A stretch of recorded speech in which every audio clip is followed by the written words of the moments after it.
Hello and welcome welcome back to the channel. दोस्तों उम्मीद करता हूं कि आप सब बढ़िया से होंगे। तो चलिए इस वीडियो में आपके लिए एक अच्छी खबर है और अच्छी खबर यह है कि जे.एंड.के हाई कोर्ट की तरफ से आज एक एडवर्टीजमेंट निकाला गया जिसमें आपका gazetted and non gazetted vacancies जो है आउट की गई। इसमें टोटल नंबर ऑफ वैकेंसीज की बात करें तो टोटल नंबर ऑफ वैकेंसीज है आपका 22 और इन पोस्टों के अगेंस्ट फॉर्म एप्लीकेशन फिल करने का आखिरी डेट जो रहेगा वो है 15 अप्रैल 2025 को।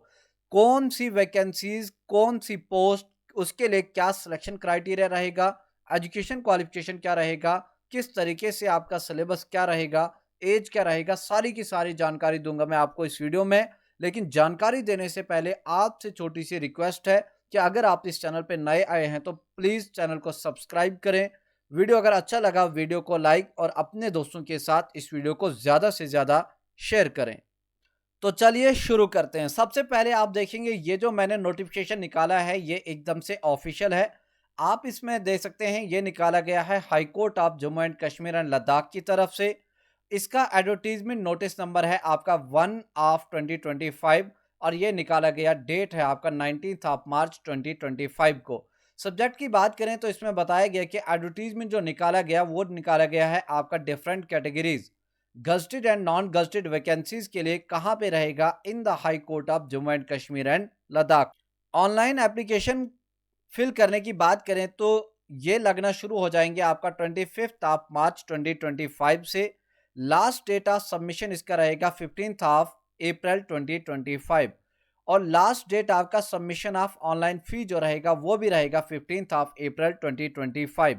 टोटल नंबर ऑफ वैकेंसीज की बात करें तो टोटल नंबर ऑफ वैकेंसीज है इसमें 22 जो कि आपके लिए एक अच्छी खबर है। इन पोस्टों के अगेंस्ट अगर एज क्राइटेरिया की बात करें तो एज क्राइटेरिया के लिए बताया गया कि 1/1/2024 के लिए not below 18 years and not above. Above नहीं होने चाहिए आपका 40 ईयर्स इन केस ऑफ अगर आप ओपन मैरिट से हैं। वहीं पे अगर आप एससी कैटेगरी से बिलोंग करते हैं, ST1 या ST2 या RBA कैटेगरी से अगर आप बिलोंग करते हैं तो आपका एज जो रहने वाला है वो मैक्सिमम 43 ईयर्स। वहीं पे अगर आप फिजिकली चैलेंज कैंडिडेट हैं तो आपके लिए एज जो रहने वाला है मैक्सिमम वो है 42 ईयर्स और अगर आप एक्स सर्विसमैन है तो आपके लिए एज रहने वाला है 48 ईयर्स मैक्सिमम एज। वहीं पे अगर हम बात करें in case of candidate in government service, अगर सरकारी मुलाजमीन है या कहीं पे भी वो कॉन्ट्रैक्ट के ऊपर काम कर रहा है तो उनके लिए एज क्राइटेरिया जो रखा गया मैक्सिमम एज वो है आपका 40 ईयर्स। बाकी यहाँ पे ये जो बताया गया है आपका टर्म्स एंड कंडीशन, आप कृपया करके फॉर्म जब आप फिल करेंगे तो फॉर्म फिल करने से पहले इन टर्म्स एंड कंडीशंस को बेहतर से पढ़ लीजिएगा। लास्ट डेट ऑफ सबमिशन की बात करें तो आपका 15 अप्रैल 2025 को रहने वाला है और इन फॉर्म के अगेंस्ट, इन पोस्टों के अगेंस्ट आपका पर फॉर्म आपको फी देना पड़ेगा 350 यानी कि 350। दूसरी एक इंपॉर्टेंट बात ये यहाँ पे है, नोट में आप पढ़ेंगे कि बताया गया है कि आप जो भी फॉर्म लगाएंगे वो लगाएंगे आप ऑनलाइन और अगर आप में से कोई भी कैंडिडेट अगर एक पोस्टों से ज़्यादा इनमें अगर फॉर्म अप्लाई करना चाहता है तो उसके लिए क्या करना पड़ेगा, more than one post are required to apply separately for each post. यानी कि अगर कोई एक पोस्ट है उसमें आपने लगाया, आप चाहते हैं कि दूसरी पोस्ट में भी आप फॉर्म लगाएं तो उसके लिए आपको सेपरेट से फॉर्म लगाना पड़ेगा और उसका भी फी जो है वो आपको 350 जो है देना पड़ेगा। तो ये है यहाँ पे। इसके अलावा टर्म्स एंड कंडीशन एक बार आप इनको नोट डाउन कीजिएगा, गो थ्रू कीजिएगा, उसके बाद ही आप फॉर्म को अप्लाई कीजिएगा। अब यहाँ पे हम बात करेंगे कि जो वैकेंसीज जो निकाली गई है उनका breakup of post category wise, कितनी कौन सी पोस्ट में कितनी वैकेंसीज और उसमें कैटेगरी वाइज जो है वैकेंसीज क्या क्या रहेगी। सबसे पहले हम बात करेंगे पोस्ट एंड ग्रेड के बारे में। तो पहला जो पोस्ट है वो है आपके पास रीडर का पोस्ट और इसमें नंबर ऑफ वैकेंसीज रहने वाला है आपका 4। Breakup of post category wise की बात करें तो ओपन मेरिट में आपका 3 वैकेंसीज है, SC में है आपका इसमें 1 वैकेंसी। क्वालिफिकेशन की बात करें तो इसमें होने चाहिए आप लॉ ग्रेजुएट प्रोफेशनल किसी भी रिकॉग्नाइज्ड यूनिवर्सिटी से। दूसरी बात करें तो मोड ऑफ रिक्रूटमेंट क्या रहेगा इसका, इसके लिए होगा direct recruitment on the basis of written and viva test, यानी कि आपका लिया जाएगा पहले रिटन एग्जामिनेशन, उसके बाद होगा इसका वाइवा टेस्ट। रिटन एग्जामिनेशन क्या रहेगा, उसका सिलेबस क्या रहेगा, तो उसके लिए बताया गया कि आपको डाउन में जाना है इन टर्म्स ऑफ हाई कोर्ट की नोटिफिकेशन नंबर। नोटिफिकेशन नंबर आपको पढ़नी है 17/12/2021 की। जो हाई कोर्ट के लिए पहले सिलेबस निकाला गया था वही सिलेबस इन पोस्टों के लिए रहेगा, लेकिन उसके लिए मैं अलग से सिलेबस के लिए अलग से मैं वीडियो आपके लिए लाऊंगा। आगे हम बात करें, दूसरा जो पोस्ट है वो है आपका सीनियर स्केल स्टेनोग्राफर। इसका लेवल रहने वाला है लेवल 7, जिसका पे स्केल भी बहुत अच्छा है।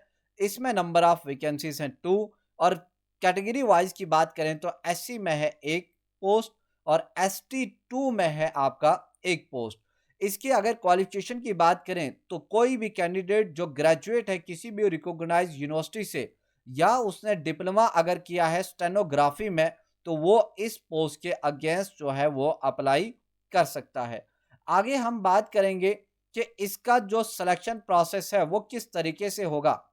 तो सिलेक्शन प्रोसेस के लिए आपका डायरेक्ट रिक्रूटमेंट होगा on the basis of English shorthand and typewriting test with minimum per minute जो स्पीड रहेगी उसकी 80 वर्ड्स एंड 40 वर्ड रिस्पेक्टिवली, यानी कि इसके लिए कोई एग्जाम नहीं होगा, लेकिन इंग्लिश शॉर्ट हैंड और टाइप राइटिंग जो है टेस्ट इसके लिए कंडक्ट होगा।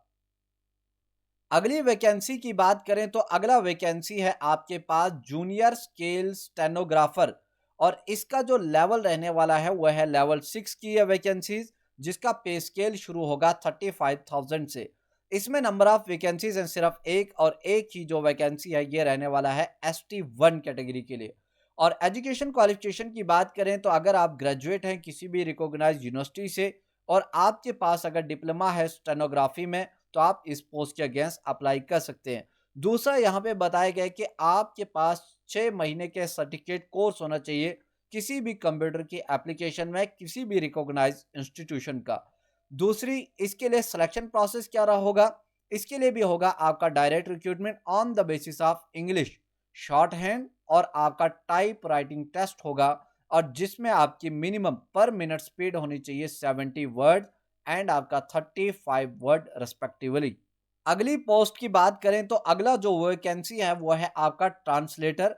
लेवल 6 की पोस्ट रहने वाली है, 35,900 से पे स्केल शुरू होगा, और इसके लिए नंबर ऑफ वैकेंसीज सबसे ज्यादा है, नंबर ऑफ वैकेंसीज 7 है, जिसमें आपका ओपन मेरिट में 3 वैकेंसी, आरबीए के लिए 1, ST1 के लिए 1, ST2 के लिए 1 और SC के लिए 1 वैकेंसी। एजुकेशन क्वालिफिकेशन की बात करें तो अगर आपने बीए किया है, आप अगर ग्रेजुएट हैं और उर्दू आपका ग्रेजुएशन में as one of the subject अगर रहा है, तो आप इस पोस्ट के अगेंस्ट अप्लाई कर सकते हैं। दूसरी एजुकेशन क्वालिफिकेशन बताएगी कि अगर आपने LLB किया है किसी भी रिकॉग्नाइज्ड इंस्टीट्यूशन से, तो आप इस पोस्ट के अगेंस्ट अप्लाई कर सकते हैं। तीसरा बताया गया कि आपके पास प्रोफिशिएंसी होनी चाहिए कंप्यूटर में विद कंप्यूटर की टाइपिंग में, और आपका speed not less than 30 word पर मिनट होना चाहिए। इसके अलावा इसका जो सिलेक्शन प्रोसेस होगा वो किस तरीके से होगा, as per the pattern and syllabus laid down in terms of high court. आपको वो सिलेबस डाउनलोड करना है। 21/2/2025 का जो सिलेबस दिया गया था जूनियर असिस्टेंट या कोर्ट ने जो निकाला था, ठीक है, वो आप इनकी वेबसाइट पे जाके भी निकाल सकते हैं, तो वही सिलेबस रहेगा इस वाली पोस्ट के लिए, ट्रांसलेटर की पोस्ट के लिए। अगली वैकेंसी की बात करें तो आपके पास है डेटा एंट्री ऑपरेटर। इसमें रहने वाला है लेवल 5 की ये वैकेंसीज हैं, जिसका पे स्केल शुरू होगा 29,200 से। टोटल नंबर ऑफ वैकेंसीज है इसमें 2, और दो जो रहने वाली हैं वो है आपका ओपन मेरिट के लिए।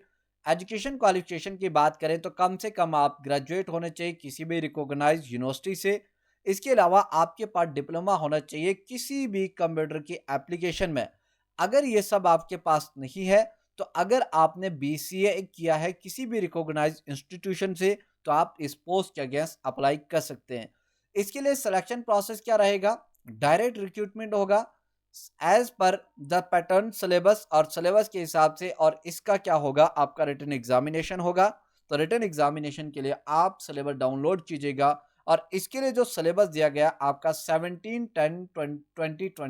2020 का जो सिलेबस है, आप इनकी ऑफिशियल वेबसाइट पे जाके आप यहाँ से इस नोटिफिकेशन नंबर का सिलेबस निकाल के इस पोस्ट के अगेंस्ट पढ़ सकते हैं।